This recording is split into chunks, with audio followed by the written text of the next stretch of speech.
Hola Rosa, muy buena tarde. Bienvenida a nuestra primer sesión de nuestra semana número 3 de nuestro módulo número 14, el universo natural. Le recuerdo mi nombre, es Francisco Javier Camacho Flores y en esta semana estamos revisando nuestros recursos de nuestra unidad número 3, los sistemas vivos. Y en esta semana vamos a entregar lo que es nuestra actividad integradora número 5, los seres vivos, y nuestra actividad integradora número 6, la nutrición.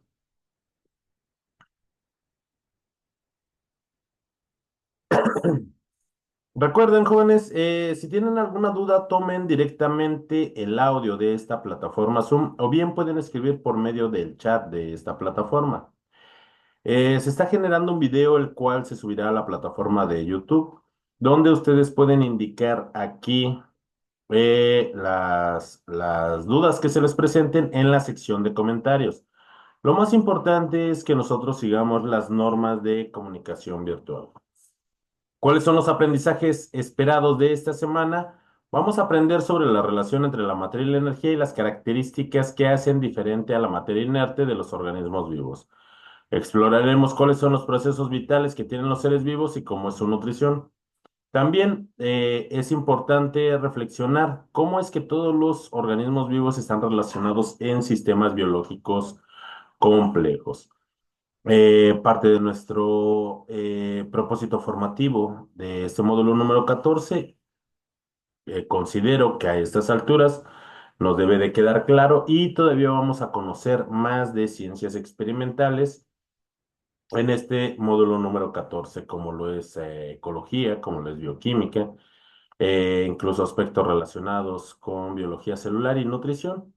Así es que esta semana de nuestro módulo número 14 son muy importantes las actividades, de hecho son muy importantes y considero yo son más sencillas, puesto que solamente tenemos que entregar nuestras actividades con los puntos que se nos solicitan en formato Word. Ya aquí, al menos en esta semana, no tenemos que hacer nosotros videos o presentaciones, ¿no? Solamente son documentos en Word, pero son muy importantes estas semanas porque aquí en esta semana converge lo que nosotros hemos aprendido en nuestras primeras 2 semanas y le vamos a dar un enfoque respecto de los organismos vivos. ¿Ok?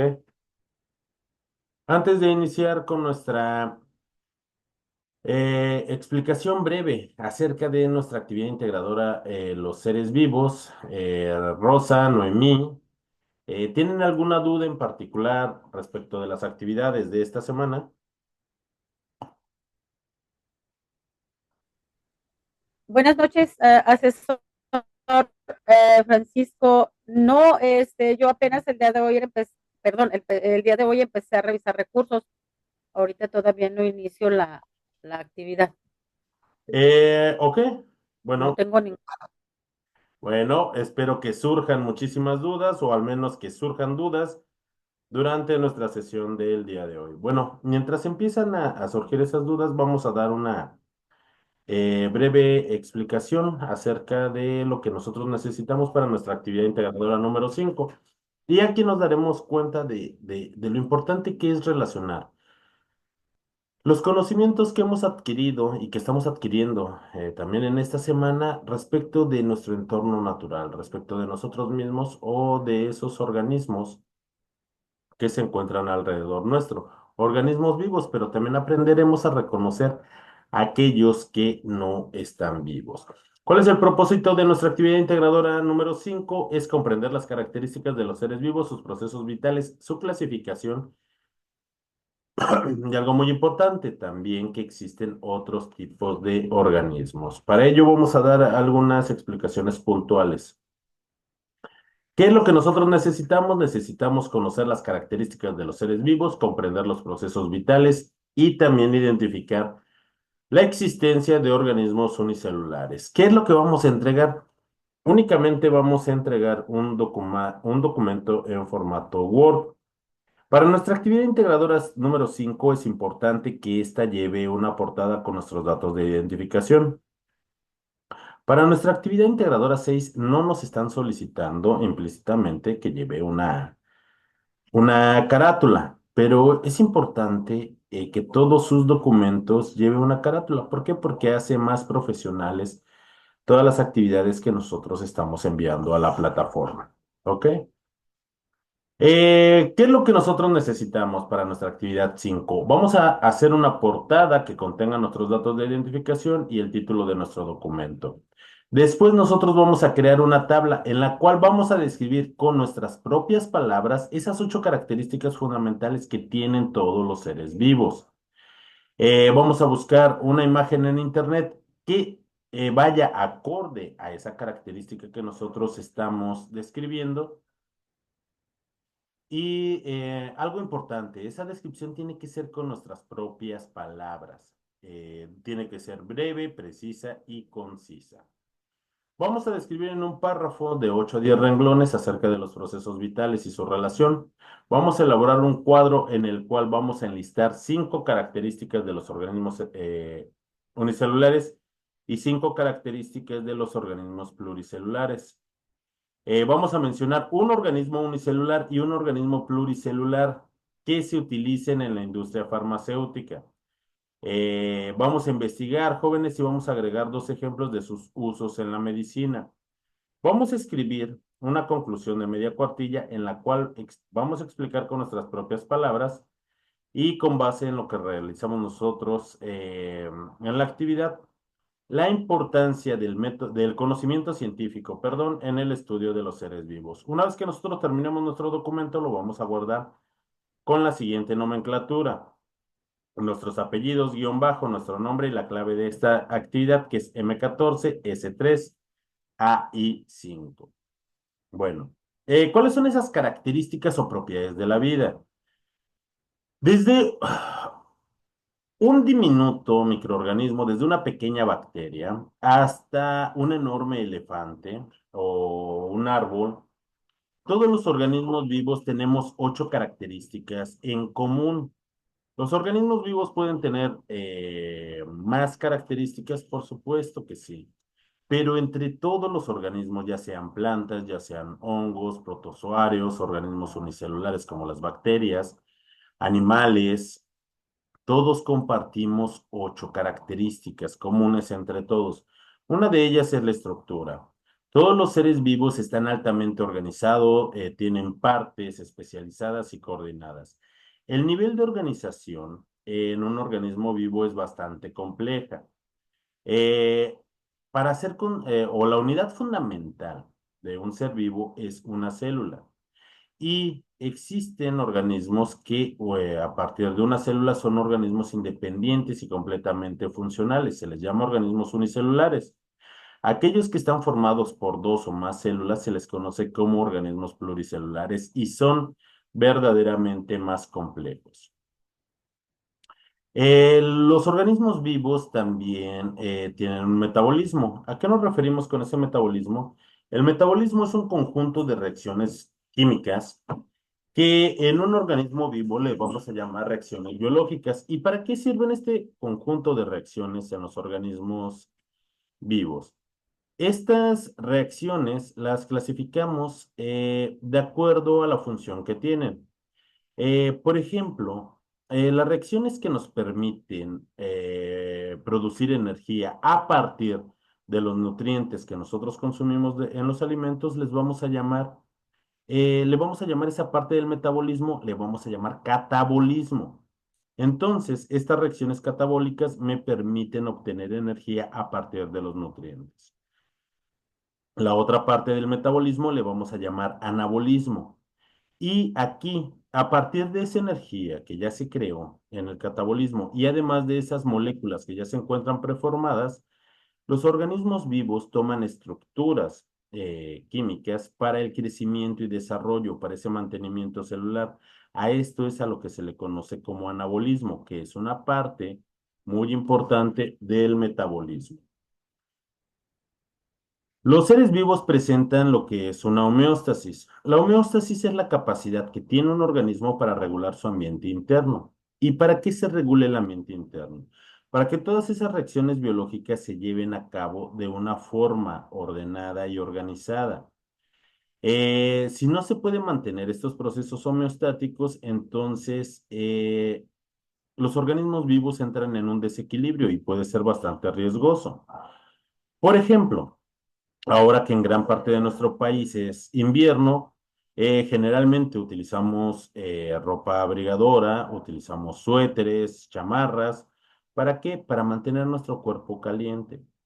La temperatura promedio del cuerpo humano es alrededor de los 37 grados Celsius. Si nuestra temperatura, por ejemplo, baja un grado, estaríamos presentando una hipotermia y ahí entra en riesgo nuestra propia salud. Si disminuye un poco más la temperatura, estaríamos en un grave proceso de hipotermia y se presentan algunos fenómenos, por ejemplo, que ya no pueda circular sangre hacia mis extremidades y al no circularla estaría poniendo en grave riesgo mi vida e incluso podría causar mi muerte. Ahora, ¿qué pasa si la temperatura de mi cuerpo se eleva por arriba de los 37 grados?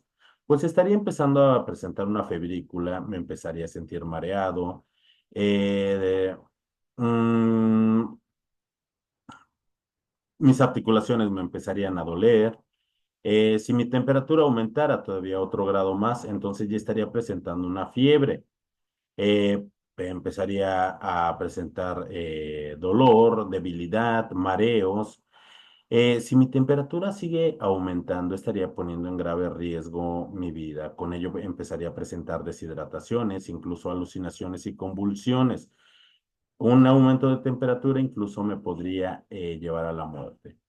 Así es que estos procesos homeostáticos nos ayudan a regular esas actividades y sobre todo protegernos de cambios abruptos de temperatura. Por ejemplo, también en cuanto a nuestra hidratación.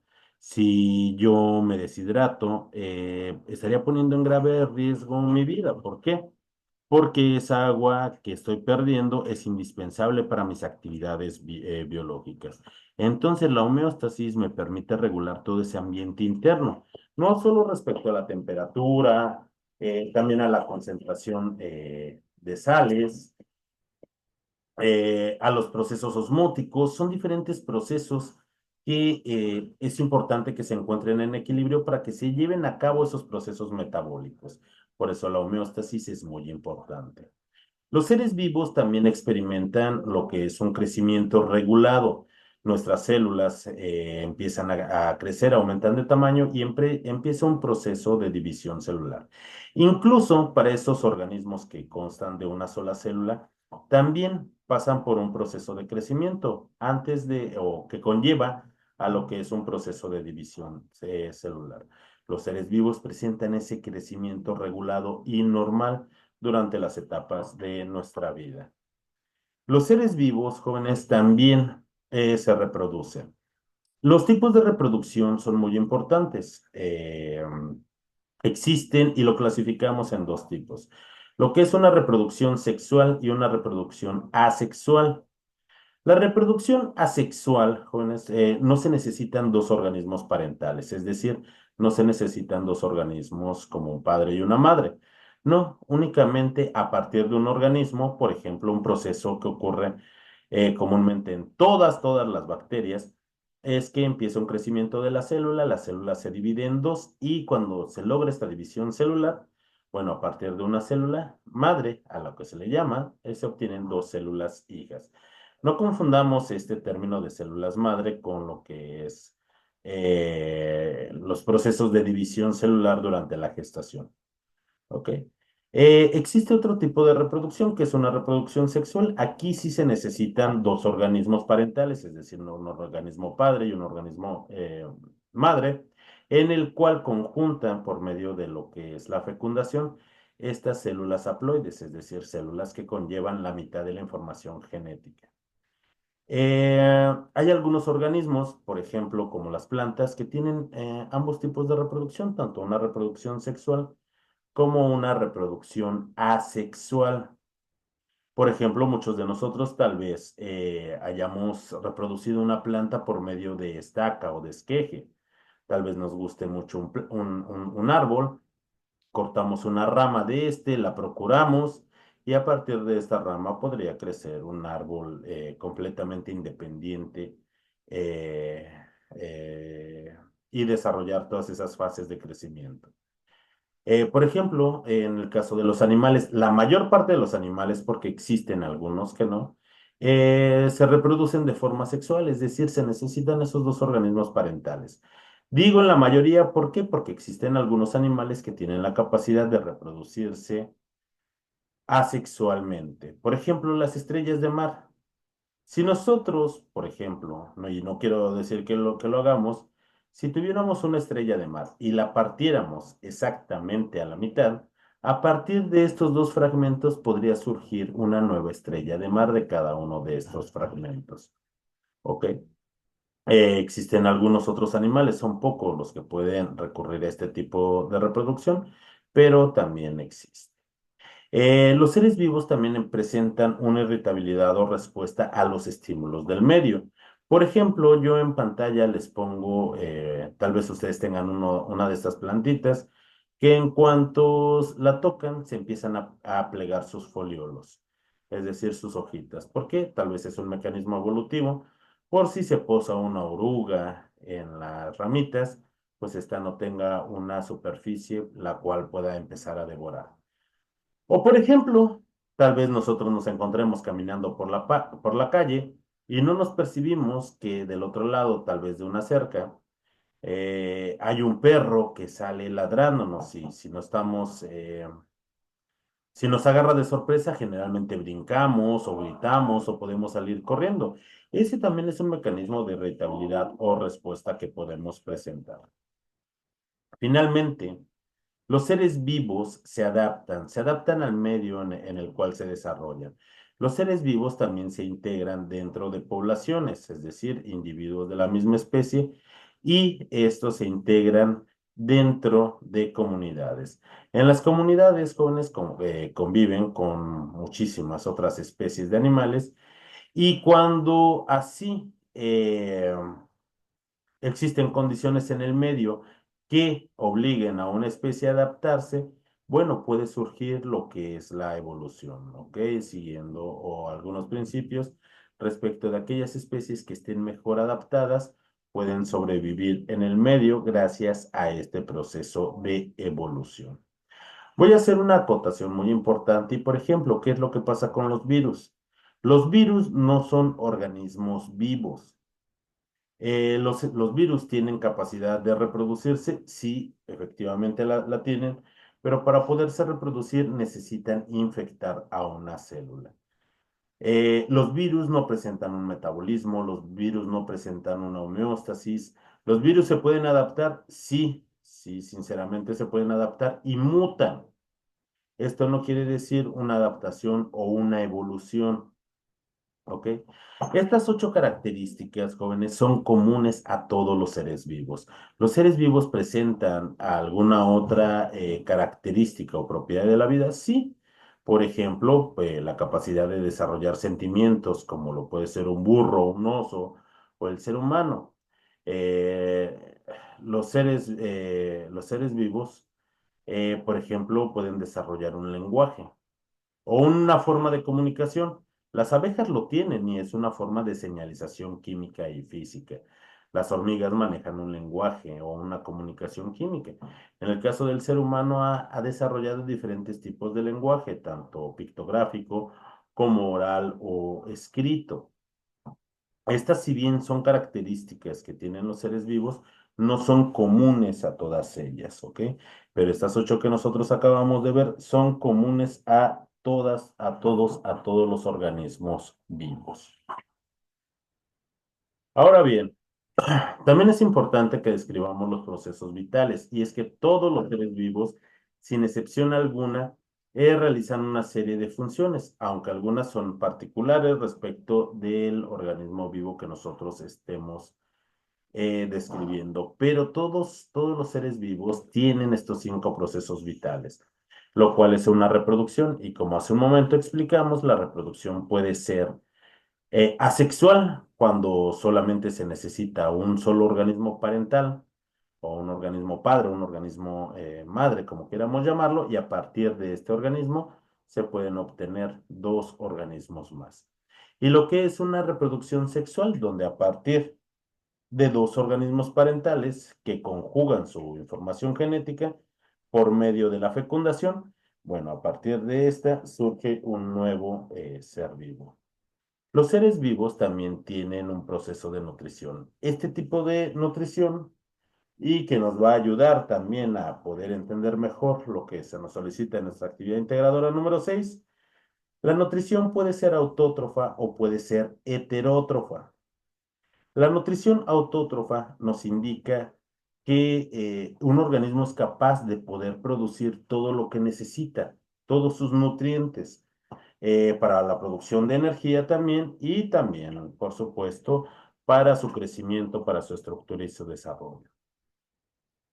¿Qué tipo de organismos, por ejemplo, son autótrofos? Todas las plantas son autótrofas. Si existe un tipo de nutrición, debe de existir otro también, y existe la nutrición heterótrofa. ¿Qué quiere decir esto? Que los organismos heterótrofos no tienen la capacidad de sintetizar todo lo que necesiten. Por ejemplo, todos los animales son heterótrofos, todos los hongos son heterótrofos, ya sean unicelulares o pluricelulares, y la mayor parte de las bacterias son organismos heterótrofos. ¿Ok? Todos los seres vivos llevamos a cabo un transporte de sustancias, incluso aquellos que están formados únicamente por una sola célula. Este transporte de sustancias, por ejemplo, sean sustancias sólidas, sean sustancias líquidas o sustancias gaseosas, son importantes como un proceso vital.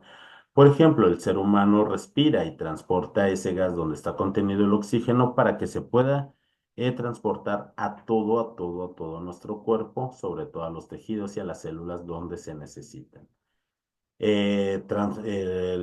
Tenemos un sistema donde también podemos transportar desechos, podemos transportar proteínas, podemos transportar las sustancias que nosotros tenemos a, a partir de medios, por ejemplo, como un sistema circulatorio o a partir también de los propios tejidos de los órganos. Y finalmente, todos los seres vivos presentan un proceso el cual se llama respiración. La respiración, donde se necesita oxígeno que está contenido en el aire, se le va a llamar respiración eh, aerobia, es decir, porque se necesita oxígeno que se encuentra en el aire. Pero también van a haber organismos los cuales tienen un tipo de respiración anaeróbica o anaerobia. Este tipo de respiración, el oxígeno es muy dañino para estos organismos que generalmente son bacterias y no quiere decir que por ello no lleven a cabo su proceso de respiración, solo que existen desviaciones y con organismos vivos tan versátiles como pueden ser las bacterias. ¿Ok? Ahora bien, continuando con estas características de los seres vivos, todos los seres vivos tienen la misma cantidad, perdón, estamos conformados en la misma proporción todos los seres vivos, desde una diminuta bacteria hasta un elefante o una ballena azul, estamos formados por las mismas moléculas y en la misma proporción, no cantidad. Es decir, una pequeña bacteria como Escherichia coli va a tener tal vez la misma composición que un elefante o un enorme árbol. Solo que aquí se diferencia respecto de qué. Aquí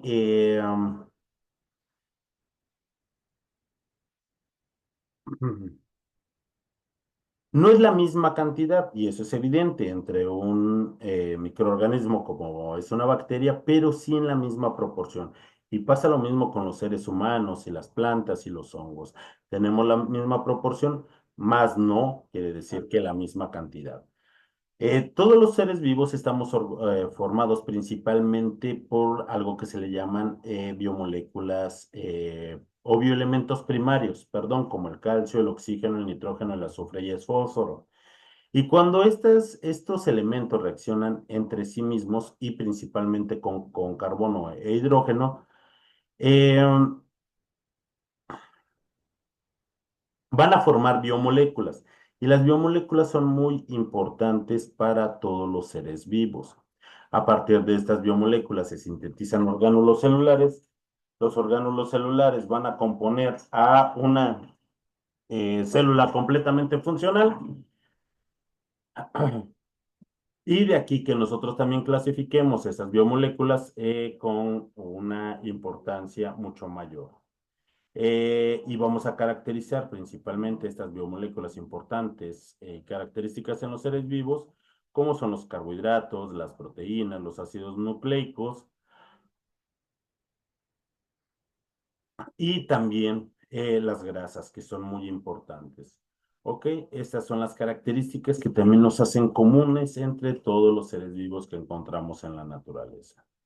Y hablando de esos seres vivos que se encuentran en la naturaleza, es importante mencionar que nosotros también los podemos clasificar de acuerdo al tipo de células por las cuales están compuestas. Y las células las podemos clasificar en dos tipos, como células procariotas y como células eucariotas. De aquí que a partir de estas células, si son completamente independientes, ya son consideradas un organismo vivo. Pueden ser procariotas o eucariotas, y cada uno se adapta y tiene características que los hace distinguirse entre uno y otro. Por ejemplo, las procariotas no presentan un núcleo definido. El material de su DNA va a constituir una enorme molécula de ADN, va a presentar una membrana celular, va a presentar ribosomas, pueden existir sin oxígeno para este tipo de microorganismos. También le podemos llamar extremófilos y podemos encontrar algunas bacterias como representativas de esta característica. Mientras que de las células eucariotas, ¿por qué se caracterizan y por qué hacemos esta diferenciación? Porque las células eucariotas son células que nos componen a nosotros, que componen a las plantas, que componen a los hongos, y se caracterizan por tener un núcleo real.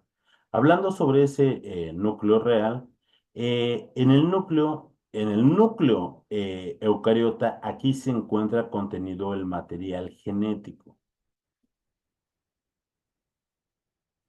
en forma de cromosomas, a diferencia de lo que son las células procariotas, donde en las células procariotas el DNA se encuentra, por ejemplo, esparcido en todo lo que es el citoplasma. Esa es una de las características que es importante para poder identificar a lo que son las células procariotas respecto de células eucariotas. También van a existir organismos pluricelulares. Organismos procariotas pluricelulares no los vamos a encontrar. ¿Ok? Los organismos pluricelulares van a ser aquellos que están formados por dos o más células. Si están conformados por dos o más células, entonces a partir de lo que nos marca eh, el diferente tipo de organización. Entonces, a partir de la síntesis de esos bioelementos que forman biomoléculas, van a formar macromoléculas que son constitutivas de los orgánulos celulares. A partir de la conformación de estos orgánulos celulares y células con la misma función, van a formar tejidos, los tejidos van a formar órganos, los órganos forman aparatos de órganos. Por ejemplo, el ser humano tiene un sistema tegumentario, tiene un sistema esquelético, tiene un sistema muscular, va a tener un sistema respiratorio, un sistema reproductor, un sistema, por ejemplo, eh, endocrino, un sistema nervioso, un sistema respiratorio. Y bueno, cada uno de ellos va a conllevar órganos que solamente se acoplan dentro de esa función dentro de los aparatos, pero también van a existir algunos órganos que van a tener una o más funciones en distintos clasificaciones aparatos de órganos. Y en resumen, jóvenes, las células unicelulares están conformadas por una sola célula. De aquí que vamos a encontrar tanto organismos eucariotas como procariotas, tanto del reino arquea, dentro de los protozoarios, el reino de los hongos. Van a medir desde unos pocos micrómetros hasta algunos milímetros. ¿Los organismos unicelulares pueden habitar hábitats extremos? Sí. Ambientes muy ácidos, muy calientes o muy alcalinos pueden vivir ahí. Los organismos unicelulares, recuerden, están formados por una sola célula, pero pueden agruparse en colonias. El que se agrupen en colonias no quiere decir que ya sea un tejido o bien que sean organismos pluricelulares. No, solo implica su forma de crecimiento. Algunos ejemplos de organismos unicelulares, bueno, todas las bacterias son organismos unicelulares. Por ejemplo, los organismos dinoflagelados. Vamos a tener hongos que también son unicelulares. Los hongos pueden ser tanto unicelulares como pluricelulares. Hablando de pluricelulares, entonces algo que caracteriza a los organismos pluricelulares es que están formados por dos o más células. Pueden ser tanto del reino animal, el reino de las plantas, de los hongos y el reino cromista. Van desde tamaños microscópicos hasta varias decenas de metros, como puede ser una ballena azul. Viven en hábitats extremos, generalmente no lo hacen. Y algo que sí los caracteriza es que tienen una alta especialización celular. Pueden formar tejidos, órganos y sistemas. ¿Ok? Una parte muy importante de nuestra actividad integradora número 5 es que nosotros identifiquemos a un organismo unicelular y a un organismo pluricelular. Por ejemplo, dentro de estos, organismos unicelulares, por ejemplo, tenemos a Streptomyces, a Saccharomyces. Por ejemplo, organismos pluricelulares que se utilicen en el área farmacéutica. Bueno, a partir del hongo penicillium podemos tener antibióticos como la penicilina o la ampicilina. A través de hongos levaduriformes como Streptomyces, nosotros podemos obtener antibióticos como la tetraciclina o el cloranfenicol. Eh, Organismos pluricelulares en los cuales sean aprovechados, por ejemplo, en la medicina. Todas las plantas son organismos pluricelulares y de hecho hay algunas plantas que los utilizamos de acuerdo a su principio activo. Por ello es importante que nosotros prestemos atención en esta actividad. No confundamos a los organismos unicelulares de los organismos pluricelulares. ¿Ok? Ahora, nosotros ya conocimos lo que es el método científico experimental. Eh, um, la aplicación del método científico, recordemos, ese conjunto de reglas o de etapas, nos llevan a la obtención de conocimiento científico. Cuando eh, cuando a partir de aplicar el método científico experimental, nosotros empezamos a generalizar reglas o leyes, también es importante que nosotros nos demos cuenta de lo que, por ejemplo, estamos destruyendo o desviando. Y ello lo podemos aplicar ese conocimiento o la aplicación del método científico para obtener conocimiento científico. Todo el conocimiento científico viene obtenido a través del método científico experimental. Por ello es muy importante que nosotros lo conozcamos y si no lo hemos conocido, bueno, paulatinamente nosotros lo vamos a conocer. ¿Ok? Eh, Rosa, hasta aquí alguna duda. Noemí, buena tarde. ¿Alguna duda que se nos presente de nuestra actividad integradora número 5? Hola, no, ninguna, yo, todo claro. Ok. Noemí, ¿se encuentra conectada?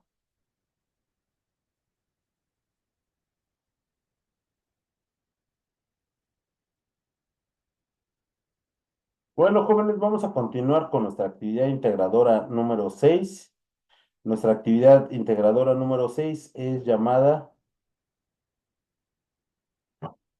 La nutrición. ¿Y cuál es el propósito de esta actividad? Es comprender los procesos de asimilación de energía en los seres vivos a través de un proceso llamado nutrición.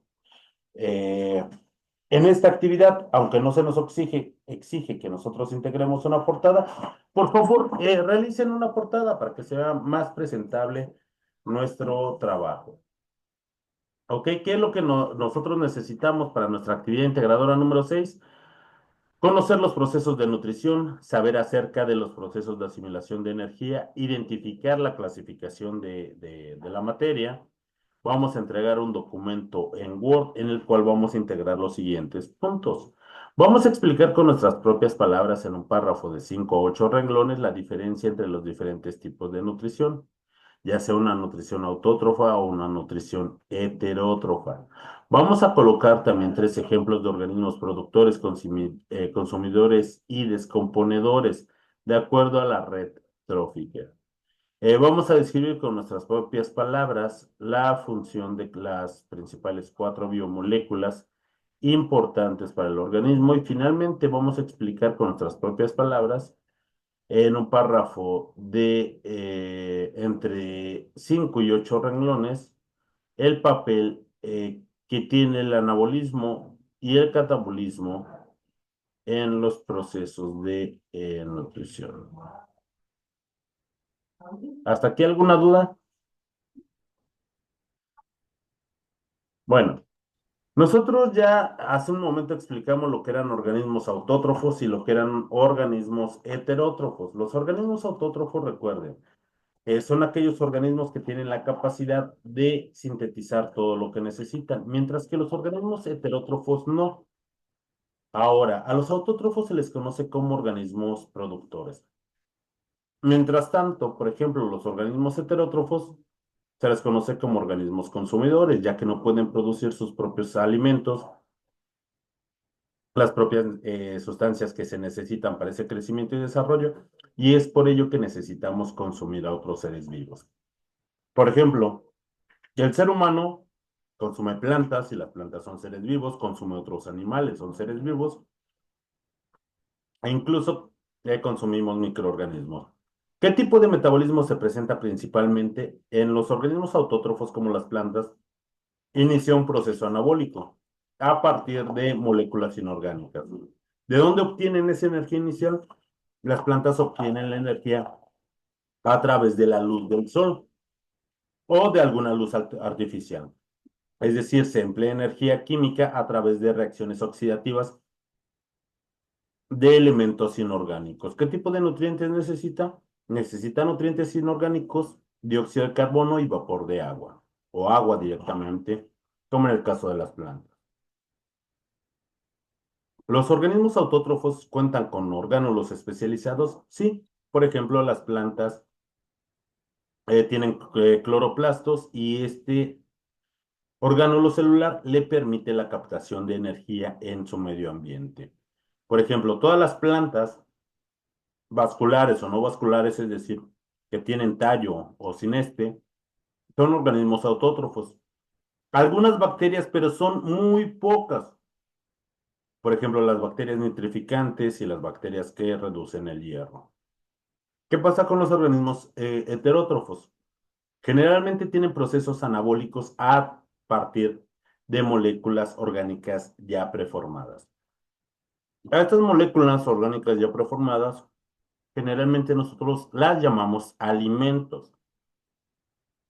Y a través de los procesos de digestión nosotros obtenemos de ahí esa energía y las sustancias que nosotros no podemos fabricar también las tomamos de los alimentos. ¿Cuentan con órganos especializados? No, como en el caso de las plantas que sí tienen cloroplastos. Algunos ejemplos, todos los animales, todos los hongos y todas las bacterias son organismos heterótrofos y también todos los parásitos. De hecho, los hongos tienen un papel muy importante en la naturaleza y se les conoce como organismos acrófitos. Los organismos acrófitos son importantes porque, en el caso de los hongos, porque van a descomponer toda la materia muerta y van a reconstituir estos nutrientes en el suelo. ¿Para qué? Para algo muy importante que vamos a ver, que es la red trófica. En la red trófica nosotros vamos a tener organismos productores, vamos a tener organismos consumidores, vamos dentro de esos organismos consumidores vamos a tener consumidores primarios, consumidores secundarios y consumidores terciarios.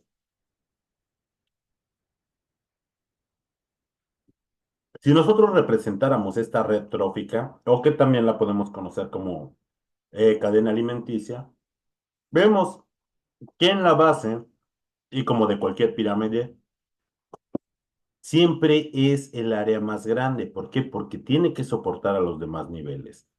Y aquí una característica es que nosotros vamos a encontrar a las plantas. Y las plantas nosotros ya las habíamos clasificado como organismos autótrofos, como organismos productores.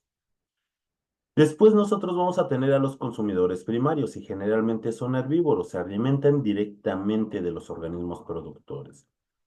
Mientras tanto, nosotros vamos a tener organismos consumidores secundarios, donde estos pueden ser animales omnívoros que puedan consumir tanto frutos, semillas, pero que también consumen a otros seres vivos, como los animales. Y en la cima de esta red trófica, nosotros vamos a tener a los depredadores, que generalmente son carnívoros. Pero si nosotros nos damos cuenta, cada que nosotros subimos de nivel, este espacio se encuentra muy reducido. Entonces, también con un menor número de especies. Es decir, entre los diferentes niveles existe un equilibrio muy particular. Si la base disminuye, eso va a repercutir en todos los niveles superiores. Si un nivel superior aumenta, este va a afectar tanto a niveles inferiores como a niveles superiores. Así que la red trófica es un equilibrio dinámico, muy complejo, pero también muy importante y sensible. Si nosotros alteramos, por ejemplo, el medio donde se desarrollan este tipo de organismos, pues prácticamente los estamos condenando a una aniquilación.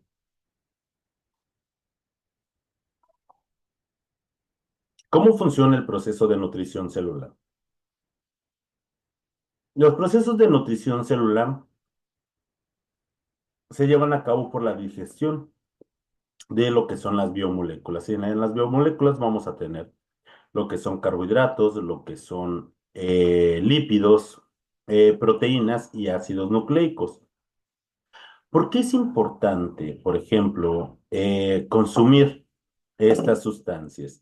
¿Por qué es importante la materia? Que nosotros ya conocemos su estructura, solo que aquí sería a partir de esas moléculas orgánicas a las cuales nosotros les llamamos nutrimentos, nutrientes o bien alimentos. Porque a partir de estos nutrimentos nosotros obtenemos energía para nuestras actividades diarias, para correr, para estudiar, para cantar, para descansar, para todo. Esa energía, entonces la obtenemos a partir de esos procesos metabólicos, a partir de esos procesos digestivos, a partir del metabolismo. También como parte del metabolismo, las sustancias que ya no utilizamos las desechamos, donde ocurre un intercambio entre materia y energía. Y esto ocurre a nivel celular y esto ocurre también a nivel macroscópico, a nivel pluricelular. En las células se lleva a cabo este tipo de intercambio entre materia y energía para poder producir la energía necesaria para que esos ciclos, esas funciones vitales se sigan ejerciendo. Los seres vivos, por ejemplo, estamos formados, como hace un momento les dije, a partir de bioelementos. Los bioelementos van a ser elementos que encontramos en la tabla periódica, pero estos se van a encontrar en mayor abundancia en los seres vivos, lo que es el carbono, el hidrógeno, oxígeno, nitrógeno, azufre y fósforo. Los que encontramos en una menor cantidad les vamos a llamar bioelementos secundarios, como el magnesio, el calcio, el sodio, el potasio y el cloro. Y vamos a tener nosotros también oligoelementos. Esos oligoelementos van a ser elementos que se necesitan en una pequeñísima cantidad, pero que también son importantes, como el hierro, el manganeso, el cromo, el cobalto, el selenio o el molibdeno, entre muchos otros. Cuando estas moléculas reaccionan, perdón, estos átomos de estos elementos reaccionan entre sí, forman biomoléculas. Estas biomoléculas las podemos clasificar como biomoléculas orgánicas y como biomoléculas inorgánicas. Inorgánicas como el agua, como las sales minerales o gases como el dióxido de carbono.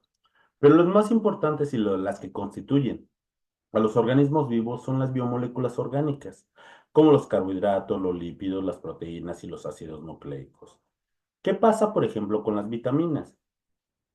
No todos consideran a las vitaminas como biomoléculas orgánicas debido a que son un cúmulo de sustancias químicas muy diversas. No tienen un origen particular entre sí. Por ejemplo, los carbohidratos están hechos de monosacáridos, los lípidos de ácidos grasos, las proteínas de aminoácidos y péptidos, los ácidos nucleicos de nucleótidos, pero las vitaminas es un conjunto muy diverso de sustancias. Hace un momento explicábamos dentro de las propiedades o las características de los seres vivos que tienen un metabolismo. Y el metabolismo es un conjunto de reacciones biológicas que se llevan a cabo en los seres vivos y que le permiten a los organismos, por ejemplo, obtener energía de su entorno y producir todas las moléculas que necesiten, bueno, o al menos gran parte de ellas. En el caso de los organismos, recuerden, autótrofos, tienen la capacidad de producir todas las sustancias que necesitan a partir de nutrientes inorgánicos. Pero los organismos heterótrofos eh, necesitamos consumir a otros seres vivos para esas moléculas que nosotros no podemos sintetizar. Pero a partir de este proceso de nutrición y de alimentación, tenemos lo que es el catabolismo. El catabolismo son esos procesos que nos producen energía. Químicamente son rutas convergentes y va a implicar procesos de oxidación degradando biomoléculas, por ejemplo, la glucólisis, el ciclo de Krebs, las fermentaciones o la cadena respiratoria. En- y la otra parte del metabolismo, que es el anabolismo, y aquí se va a consumir la energía que nosotros producimos. Químicamente son rutas divergentes, implica procesos de reducción y principalmente son para la fabricación de biomoléculas.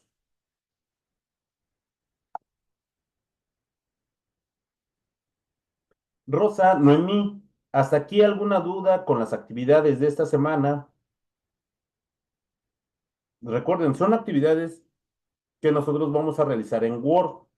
Son actividades sencillas, pero muy importantes. Esto nos va a llevar a afianzar los conocimientos que nosotros ya adquirimos de nuestra semana número 1 y de nuestra semana número 2, pero implicados a los seres vivos. Algo que soy un ser vivo que ocurre en diferentes procesos para mantener esos ciclos vitales, que tengo características comunes a otros seres vivos, pero que también tengo características particulares. Noemí, ninguna duda. Rosa, ¿tiene alguna duda? Al menos ya vi un esbozo de lo que se le van a presentar en los recursos y las actividades de esta semana. No, ninguna duda, todo muy claro. Ok. Bueno, jóvenes, si queda alguna duda, pueden escribirme vía mensajero o nos vemos el próximo viernes a esta hora para llevar a cabo nuestra segunda sesión por si es que se llega a presentar alguna duda dentro de la realización de nuestras actividades. Les repito, las actividades de esta semana son sencillas, mas no simples, y son muy importantes. Me despido y que tengan una muy bonita noche. Hasta luego. Gracias, buenas noches para todos. Hasta luego, Rosa. Hasta luego, Noemí.